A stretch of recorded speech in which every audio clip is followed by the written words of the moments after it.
Bismillahirrahmanirrahim. Assalamualaikum warahmatullahi wabarakatuh. Pemirsa MTA TV dan Anda saudara pendengar dimanapun berada. Alhamdulillahirrabbilalamin. Syukur kehadirat Allah subhanahu wa ta'ala. Siang hari ini kembali kita bersua dalam keadaan sehat walafiat. Atau bagaimana kondisi Anda siang hari ini? Yang sedang sakit atau sedang perawatan, kita syukuri tetap jalani pengobatan dengan baik. Semoga dimudahkan dan diangkat sakitnya, berikan kesembuhan Allah Subhanahu wa taala. Mari kita maksimalkan untuk mendekatkan diri ke hadirat Allah Subhanahu wa taala. Ya, klinik kita hari ini hadir kembali menemani Sabtu siang Anda hingga pukul 14 nanti. Dan bersama kita sudah hadir Bapak Dr. Iskandar, spesialis kesehatan keluarga layanan primer, magister kesehatan. Assalamualaikum warahmatullahi wabarakatuh, dokter. Waalaikumsalam warahmatullahi wabarakatuh, Mas Ali. Kabar bagaimana siang hari ini? Alhamdulillah, sehat walafiat. Sehat walafiat ya. Kurang lebih ya 1 bulan lah, bulan lebih untuk Ramadan ya akan datang. Betul. Kembali kita akan kita sambut. Dan siang hari ini adalah kita akan bincang kesehatan terkait manfaat puasa untuk kesehatan. Nah, seperti apa untuk paparannya, Dokter Iskandar, silakan. Oke, terima kasih Mas Ali. Bismillahirrahmanirrahim. Assalamualaikum warahmatullahi wabarakatuh. Para pemirsa semua, alhamdulillah kita bertemu kembali di acara klinik kita kali ini. Oke, Bapak Ibu pemirsa semua, kali ini saya akan memberikan sedikit informasi maupun pengetahuan tentang puasa itu sendiri ya. Jadi kita selaku umat Islam, insya Allah ya, mungkin sebentar lagi, sebulan lagi kita akan menjalani perintah syariat dari agama Islam itu sendiri dengan perintah puasa. Nah, sekarang ini saya akan menyampaikan bagaimana puasa ini dilihat dari sisi kesehatan ya.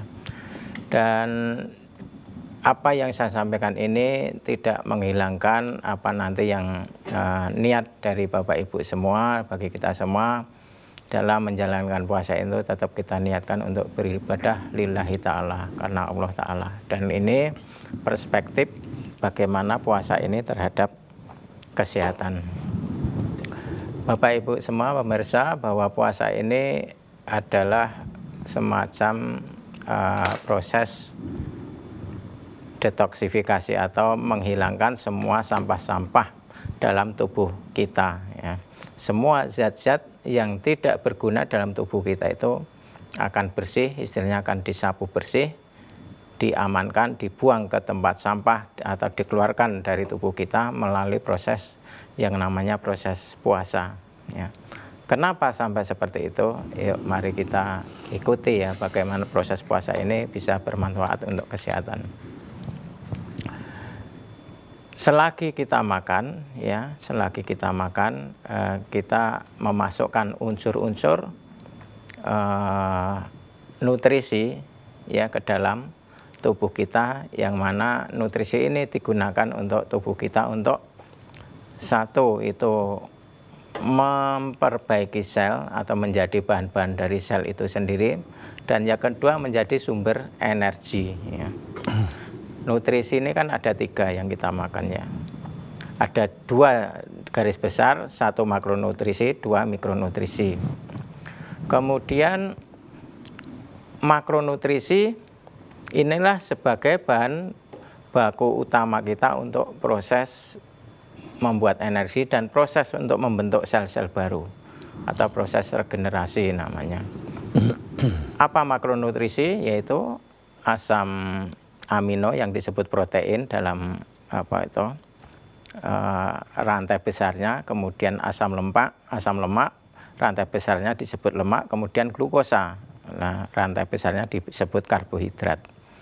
3 zat ini adalah sebagai sumber energi dan sebagai zat pembentuk sel-sel kita.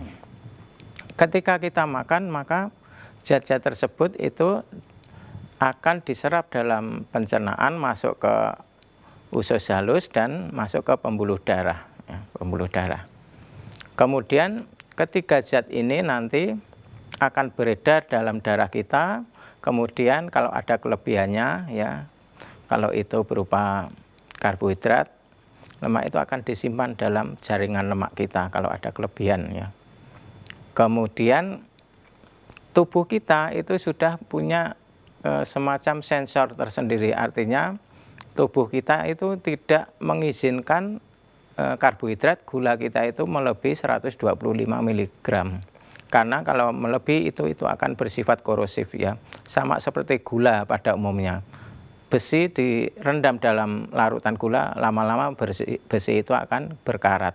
Sama ketika tubuh kita itu kelebihan gula, maka gula ini akan merusak zat-zat sel-sel dalam tubuh kita. Maka ini tubuh kita memiliki kecerdasan tersendiri sehingga tubuh tidak mengizinkan kelebihan gula itu beredar dalam darah kita. Pasti akan dibatasi 120 mg per desiliter ya. Itu kalau dikonversi dalam tubuh kita ada 6 liter darah, maka kalau dikonversi jadi sendok itu sekitar 2 sendok teh gula ini beredar dalam tubuh kita maksimal. Nah, sementara kita makan mungkin lebih dari 1 piring, 2 piring, 3 piring. Nah, kelebihannya itu akan diubah menjadi lemak untuk disimpan dalam jaringan lemak, yaitu di perut paha pipi kita. Itu dalam rangka untuk menjaga tubuh kita ini tidak menjadi rusak karena kelebihan nutrisi kan gitu. Kemudian yang beredar itu hanya 120. Nah, 120 ini yang beredar ini akan habis selama 8 jam. Untuk apa? Untuk energi, untuk bernapas, berdetak, berpikir, berjalan, berlari dan sebagainya, itu butuh energi. Sehingga 120 ini nanti akan digunakan untuk itu ya. Nah, kemudian 8 jam ini waktu yang untuk istilahnya menghabiskan cadangan kita di peredaran darah dan juga di jaringan sel kita yang namanya glikogen ya, di jaringan otot, jaringan liver seperti itu. Nah, ketika kita nggak makan 8 jam, otomatis nanti cadangan energi kita atau nutrisi kita kan habis ya. Ini yang terjadi ketika puasa kan. Puasa itu kan rata-rata mungkin 14 jam ya, dari jam 4 pagi sampai jam 6 sore ya. Bisa 14, bisa 16, bisa 15. Nah, ketika itu kita sudah melebihi 12 jam, maka tubuh itu tidak serta-merta terus menyerah mati, enggak, tapi akan membongkar sumber energi kita yang tersimpan tadi, yang disimpan dalam bentuk lemak tadi ya, gitu.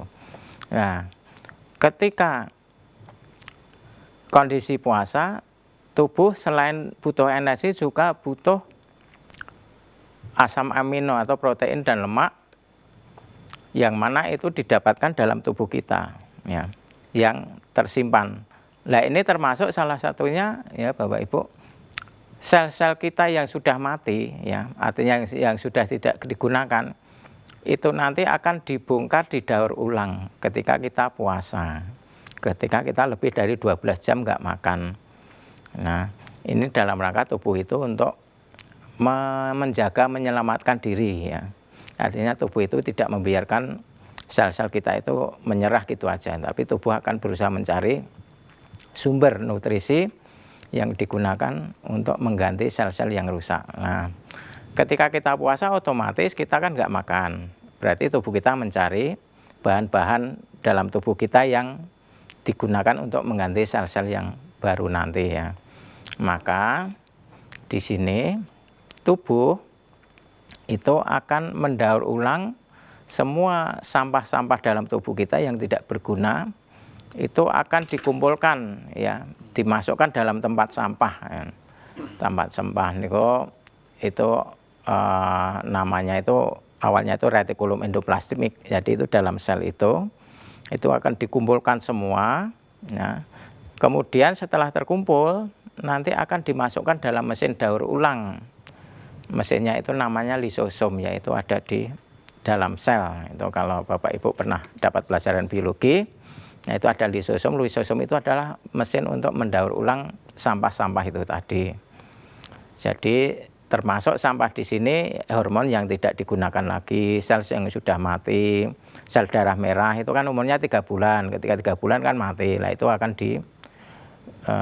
didaur ulang ya. Kemudian termasuk juga sel pengganggu, misalkan apa, bakteri, virus, jamur yang menyerang tubuh kita itu akan dimasukkan dalam sampah tadi, dalam tempat sampah tadi, kemudian dimasukkan mesin daur ulang namanya lisosom. Dan nanti lisosom akan nyala. Lisosom nyala itu sekitar 12 jam bila tidak makan. Itu mesin itu akan ya hidup ya. Untuk apa? Untuk menggiling tadi sampah-sampah tadi ya. Maka sampah-sampah tadi menghasilkan tiga zat ini, asam amino, asam lemak, dan glukosa. Nah ini nanti akan digunakan untuk disalurkan ke sel-sel lain yang membutuhkan ya. Nah ini proses ini disebut autofagi atau sel memakan dirinya sendiri. Nah ini hanya terjadi ketika kita sedang puasa. Ya minimal 12 jam nggak makan itu tadi. Nah dari sini Bapak Ibu pemirsa semua bisa membayangkan ya, seandainya kita nggak pernah puasa, apa yang terjadi? Tubuh kita penuh sel rusak maksudnya di sini. Maka banyak sampah-sampah di sini karena nggak pernah dibersihkan ya. Tapi ketika kita puasa, tubuh kita akan dibersihkan dengan sendirinya oleh proses autofagi itu tadi. Nah, maka dari itu, dari sisi kesehatan, ibaratnya proses puasa ini adalah proses untuk bersih-bersih diri. Ya, bersih-bersih diri. Jadi sel yang nggak berguna itu nanti akan dimatikan sekalian, dibunuh sekalian. Ya karena sudah berguna, tidak berguna dan mengganggu. Ya. Nah ketika sudah bunuh sekalian nanti akan dipotong-potong, dikasih bumbu, dimasak lagi jadi nutrisi yang lezat bagi sel-sel yang lain. Disebarkan ke sel jantung, ke sel paru-paru dan lain sebagainya, digunakan untuk pertumbuhan sel maupun untuk energi. Kan seperti itu. Nah ini hanya terjadi ketika tubuh itu tidak kemasukan makanan minimal 12 jam. Ya, 12 jam. Jadi mesin tadi, mesin daur ulang, tadi hanya bisa nyala ketika posisi tidak makan atau puasa ya, puasa. Jadi inilah manfaat puasa. Kenapa puasa ini sudah diperintahkan sejak zaman dulu kala, namun dari sisi saintifik, dari sisi keilmuan itu baru ditemukan tahun 2016 kemarin ya, ketika diteliti oleh Profesor Yoshinori Ohsumi dari Jepang. Ternyata seperti itu mekanismenya sampai beliau, Profesor Yoshinori ini memperoleh hadiah Nobel ya tahun 2016 kemarin karena penemuannya ini ya, penemuan ini. Sehingga dari sinilah ini timbul, mulai berkembang bagaimana proses terapi itu menggunakan terapi puasa ini. Ya, ini termasuk terapi apapun. Ya penyakit itu kan ada dua, penyakit tidak menular dan menular. Jadi dua-duanya ini bisa disembuhkan dengan terapi puasa ini, Kalau penyakit tidak menular itu kan diawali dengan obesitas biasanya. Jadi berat badan yang terus naik. Nah nanti sampai puncaknya kalau terus makan terus kan obesitas itu penumpukan lemak di jaringan lemak. Jadi ketika lama-lama terus makan terus, nah jaringan lemak itu lama-lama kan penuh. Ketika penuh, maka tadi kelebihan nutrisi itu nggak bisa diubah jadi lemak lagi karena gudangnya sudah penuh. Kalau sudah penuh, maka nanti nutrisi yang tadinya gula, karbohidrat tetap jadi gula. Itulah yang disebut diabetes karena nggak bisa diselamatkan lagi oleh tubuh. Gula yang masuk banyak, 3 piring tetap jadi gula, itu yang masuk di diabetes ya. Ketika sudah terjadi diabetes, maka itu akan terjadi komplikasi lain. Komplikasi lainnya itu misalkan apa? Dari diabetes inilah timbul plak-plak atau sumbatan-sumbatan sehingga akan mudah menjadi serangan jantung, sumbatan jantung, stroke, gagal ginjal, ya cuci darah dan sebagainya berawal dari situ. Diawali menggemuk dulu. Ya. Semua proses PTM namanya, proses degeneratif itu diawali menggemuk dulu. Cuma menggemuk ini masing-masing individu itu beda-beda. Ada yang menggemuk mungkin sampai 60 kilo itu sudah penuh. Ya, kapasitasnya memang segitu. Ada yang menggemuk terus sampai beratus-ratus kilo karena memang kapasitasnya gede. Ya. Cuma ini yang kapasitasnya kecil itu sedikit aja menggemuk nanti lama-lama jatuh ke diabetes karena memang kapasitas gudangnya itu memang cuma segitu. Nah ini masing-masing individu memang beda-bedanya di situ. Nah otomatis dengan puasa itu tadi kan mengurangi asupan dari nutrisi, otomatis obesitas, kegemukan nanti juga bisa dihindari, diabetes bisa dicegah, hipertensi bisa dicegah, jantung, stroke, paru-paru, kemudian ginjal, cuci darah bisa dicegah. Itu dari sisi penyakit tidak menular. Kemudian kalau dari sisi penyakit menular itu kan pasti kemasukan mikroorganisme asing ya, misalkan bakteri, virus, jamur ya. Kalau bakteri, virus, jamur masuk ke dalam tubuh kita, otomatis dengan proses puasa tadi akan dibersihkan ketika kita puasa. Kan tadi kuncinya kan kalau nggak ada makanan kan tubuh akan bersih-bersih untuk didaur ulang. Termasuk di situ adalah bakteri, virus. Otomatis bakteri yang masuk, virus yang masuk ketika puasa itu akan dipotong-potong oleh mesin autofagi tadi, oleh enzim tadi. Otomatis tubuh kita juga akan bersih dari zat-zat tadi, dari mikroorganisme tadi. Nah itu penyakit menular. Kemudian ada lagi penyakit-penyakit yang itu sifatnya kerusakan sel. Misalkan apa? Kanker. Kanker itu kan terjadi kerusakan sel. Jadi sel itu punya namanya DNA, inti sel. Itu ada kode inti, ya DNA itu kan isinya ya kode panjang ini ya. Kode panjang namanya ada adenin, guanin, timin ya. Adenosin. Jadi itu membentuk kode-kode rantai DNA. Di situ ada kode yang mengontrol pertumbuhan sel, Mas. Jadi misalkan hidung ini ya hanya segini itu karena ada controllingnya di DNA itu. Jadi nggak mungkin hidungnya terus panjang terus, nggak, karena ada controllingnya. Telinga ya segini karena ada controllingnya di situ. Kemudian ya kulit di sini ya hanya segini gitu. Maka ketika itu terjadi kerusakan itu menjadi tidak terkontrol. Namanya gen P53 namanya. Itu controlling pertumbuhan jaringan kita. Ketika itu rusak, maka ini nggak terkontrol. Akhirnya apa? Hidung mungkin bisa membesar banget, atau mungkin ada benjolan di sini, kanker di leher itu membesar banget, nggak terkontrol. Nah, itu kerusakan dari gen. Nah, dengan puasa itu gen yang rusak itu tadi, yang mengalami pertumbuhan tak terkontrol tadi akan dimatikan sekalian, karena itu dianggap zat tak berguna atau sampah. Itu oleh tubuh akan dimatikan sekalian. Otomatis kalau dimatikan, otomatis kan sel kankernya bersih, nggak akan berkembang lagi ya, itu. Nah maka di situ selnya nanti sel kanker itu akan mati, sehingga nanti akan di sini sel yang tadinya itu rusak itu akan digantikan sel yang baru, berarti sel yang sehat, yang normal ya. Kapan itu digantikan atau dibunuh? Ketika puasa, sel yang pengganggu tadi, sel tumor tadi. Maka puasa ini juga bisa menjadi alternatif terapi untuk mencegah pertumbuhan tumor itu ya. Tapi kalau kondisi ada tumor tapi kita bom terus dengan makanan, tidak pernah puasa, maka yang terjadi apa? Sel yang rusak tadi akan berkembang terus, beranak pinak sehingga menghasilkan benjolan itu tadi. Nah, semua penyakit itu efektif dengan metode puasa ini, baik penyakit menular maupun penyakit tidak menular. Nah, ini adalah proses bagaimana puasa itu bisa bermanfaat terhadap semua penyakit kita, ya, penyakit kita.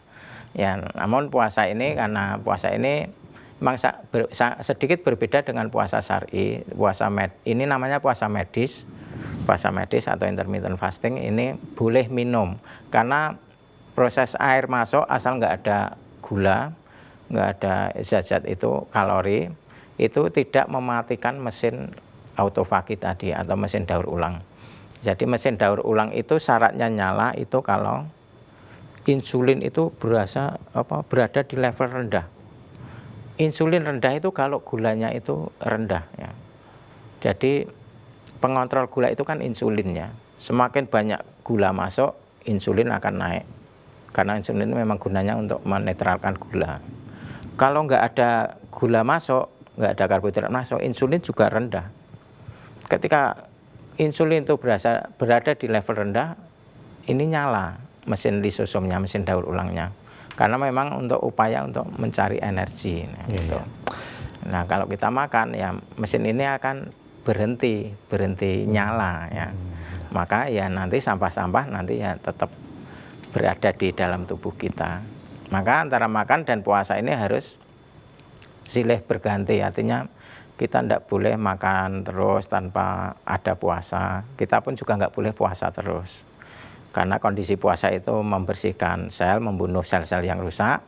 Waktu makan itu mengganti sel yang kita tadi dirusak tadi, diganti waktu kita makan dan tidur. Maka siklus ini adalah siklus yang harus terus, namanya irama sirkadian. Irama sirkadian tubuh itu terbagi 3. Fase pencernaan itu antara jam 12 siang sampai jam 8 malam. Fase penyerapan itu jam 8 malam sampai jam 4 pagi. Kemudian fase pembuangan jam 4 pagi sampai jam 12 siang. Ya. Dokter, kita harus nanti kelengkapannya, detailnya kita lanjutkan kembali ya. Ya. Ada banyak. Ternyata yang dimaksud puasa di sini tadi bukan puasa, adalah puasa medis ya? Ya, puasa medis, tapi juga puasa syar'i juga bisa. Puasa syar'i juga bisa. Cuma emang bedanya yang minum dan enggak. Ya, boleh minum dan tidak kalau minum. yang medis ya, ini ya. minum yang tidak ada kalori gulanya boleh ya. Baik ya. Silakan kita berikan kesempatan nanti Anda untuk bertanya bersama kami 02716793000 ataupun WA SMS di 08112553.000. Kami akan kembali setelah pesan-pesan berikut ini.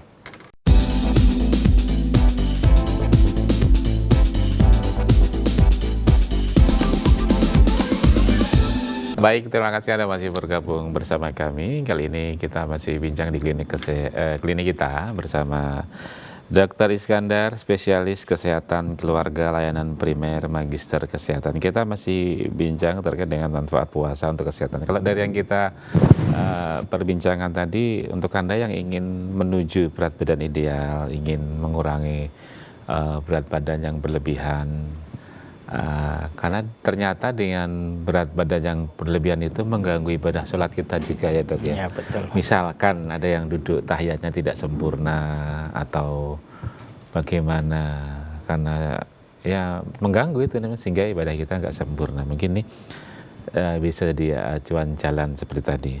Tadi yang disampaikan Dr. Iskandar ada banyak, diantaranya adalah kita ada fase pencernaan 12-20, kemudian penyerapan 20-04, kemudian 04-12 ini pembuangan. Bisa dijelaskan terlebih dahulu dokter, ini lebih detailnya seperti gimana?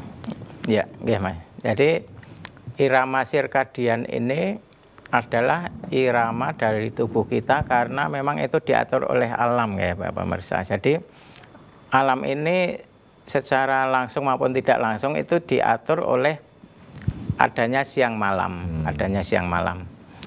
Jadi ketika kita pagi hari ya, ketika pagi hari itu kan muncul sinar matahari. Nah, sinar matahari ini secara fisiologis dia itu akan masuk ke dalam mata kita.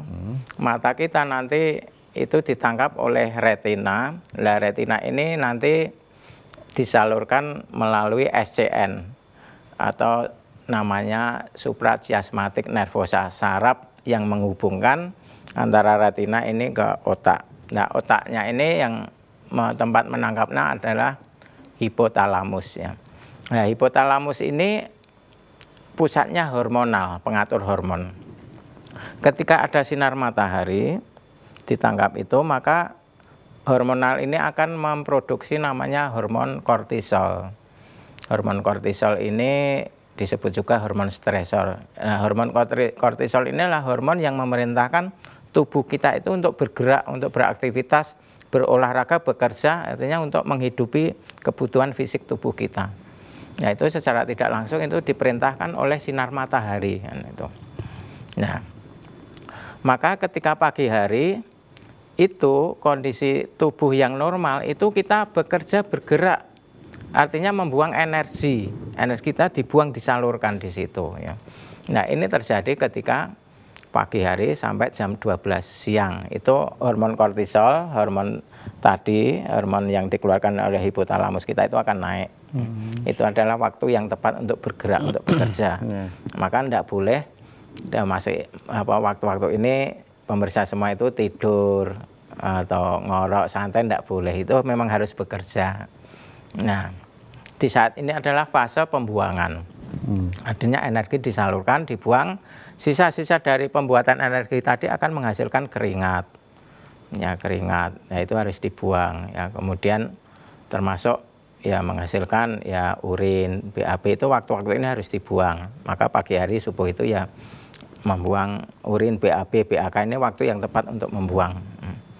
Kemudian nanti di siang hari itu nanti setelah mencapai puncak itu sekitar jam 10, jam 11 itu kortisol puncak dan nanti turun.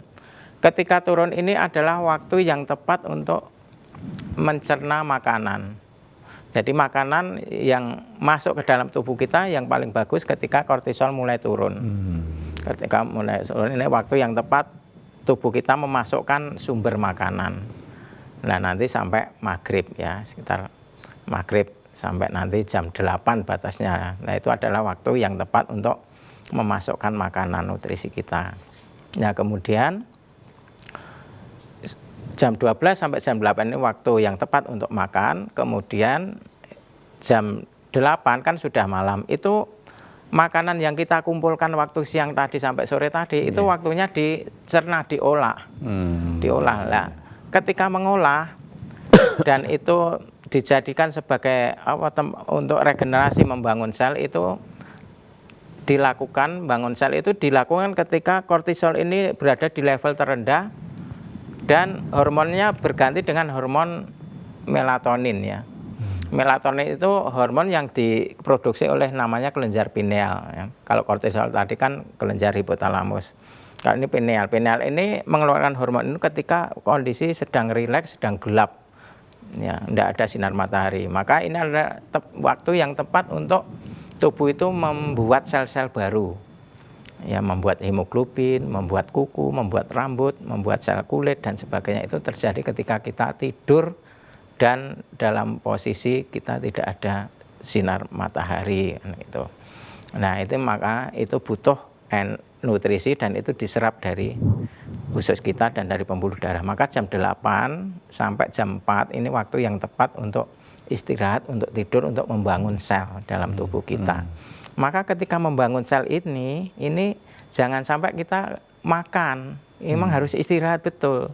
Karena ini memberi kesempatan tubuh kita itu membuat sel yang baru yang dibutuhkan. Kalau tidak makan tapi nggak istirahat, artinya mungkin shift malam atau apa? Nah, itu maka kalau itu karena ya kondisi ya, kondisi pekerjaan dan sebagainya, paling enggak itu ada gantinya. Gantinya kapan? Mungkin esok-besok siangnya itu diganti ya. Jadi jangan sampai proses pembuatan sel baru ini sampai terganggu ya. Artinya misalkan apalagi pemirsa ini yang mengalami anemia ya, kurang darah itu jangan sampai kurang tidur. Karena membentuk hemoglobin kurang darah ini waktu tidur. Oh, gitu. Jadi ketika jenengan habis donor, kurang tidur tidak baik. Itu fitrahnya memang harus ya 7-8 jam itu posisikan untuk tidur. Memang itu waktu yang tepat untuk sel ini memproduksi sel baru. Ya, mesinnya itu namanya ribosom Mas untuk memproduksi sel baru itu. Itu hanya bekerja ketika kita istirahat. Tidur ya itu. Kalau kita kurang tidur otomatis kita ya nggak sehat karena sel kita yang rusak tadi nggak diganti gitu. Ya. Itulah irama sirkadian. Kemudian yang fase 4 sampai 12 tadi? Ya 4 dan 12 itu tadi fase pembuangan energi ya. Jadi waktu jam 4 sampai jam 12 ini jangan digunakan untuk tidur tapi untuk bergerak olahraga. Paling enggak makanya olahraga itu harus tiap hari rutin tiap pagi itu rutin berolahraga, paling enggak lari atau apa aktivitas atau kalau mungkin petani-petani sambil nyangkul itu juga untuk membuang energi. Maka memang pagi ini jam 4 sampai jam 12 pun sebaiknya memang enggak kemasukan makanan yang bagus karena apa nanti tubuh itu akan terkondisi mengambil energi dari dalam tubuhnya. Artinya tangki bensinnya itu dibuka sendiri ya. Jadi tidak harus ketika kurang energi harus ke pom bensin untuk belanja, nggak harus seperti itu. Jadi tubuh kita itu banyak energi, cuma tubuh kita itu kurang dilatih sehingga ketika pagi itu terasa lemes sekali misalkan nggak makan. Ya orang yang sehat itu adalah orang yang tetap energi, tetap bergerak, baik ada makanan maupun tidak ada makanan. Maka sangat masuk akal ketika dulu zaman perang, Rasulullah perang itu kan sering di kondisi puasa dan menang. Perang Badar kan puasa, tapi energi kok ada terus itu ya karena proses ini tubuh mengenal.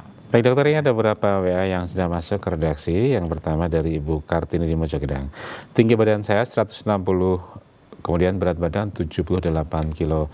Sebaiknya jika puasa medis ini setiap apa mesti tiap hari sampai berat badan saya ideal dokter?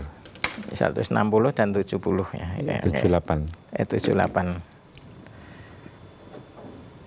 Ya, coba saya hitung dulu indeks massa tubuhnya ya, 78.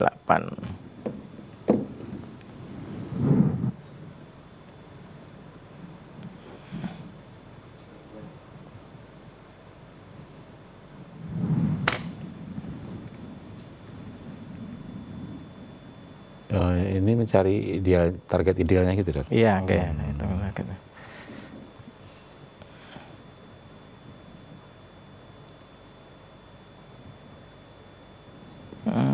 Ya, jadi indeks massa tubuh Ibu itu 30 lebih ya. Jadi termasuk obesitas level 1. Maka harus segera diturunkan sebenarnya dengan kondisi seperti ini ya. Paling enggak ya mungkin Kurangi 30 gitu. Ya, kurangi 20. Jadi berapapun berat badan jenengan itu jalani pola ini sebenarnya tiap hari. Jadi memang jadi kebiasaan rutin, Kalau menggunakan nanti lama-lama itu yang sekarang ini indeks massa tubuhnya 30 nanti akan menuju ke 25. Jadi titik standar tubuh itu adanya indeks massa tubuhnya itu adalah 20 sampai 25. Jadi dengan pola ini otomatis tubuh akan secara otomatis menuju ke 25. Yang tadinya obes nanti akan menuju ke titik ideal itu. Ya, maka ini dijalani tiap hari. Jadi mungkin dikondisikan malam nggak makan, kalau pagi diusahakan ya nggak usah makan. Kalau pengen ya cukup teh atau kopi tapi dengan pemanis stevia yang 0 kalori atau diabetasol atau pokoknya pemanis yang non kalori itu bisa. Nanti makannya dikondisikan siang ya jam 12. Itu kalau dijalani terus tubuh akan beradaptasi menyesuaikan diri sehingga nggak lemes nggak apa. Jadi ibaratnya ya ibarat poso beduk lah, nanti makan jam 12 ya. Nah, kalau ini dijalani nanti obesitasnya nanti akan berkurang ya. Itu Ibu, jadi dengan 160 tinggi dan berat badan 78 ini ditemukan apa itu indeks massa tubuh itu dihitung itu sebesar 30. Ya, di atas 30 itu obesitas. Jadi itu kurang baik untuk kesehatan, maka berat badannya harus segera diturunkan, Bu. Caranya gimana? Ya paling mudah dengan puasa itu tadi. Puasa medis maupun puasa syar'i, monggo yang enak yang mana. Iya. Ini berikut dari Miftah di Mojokedang.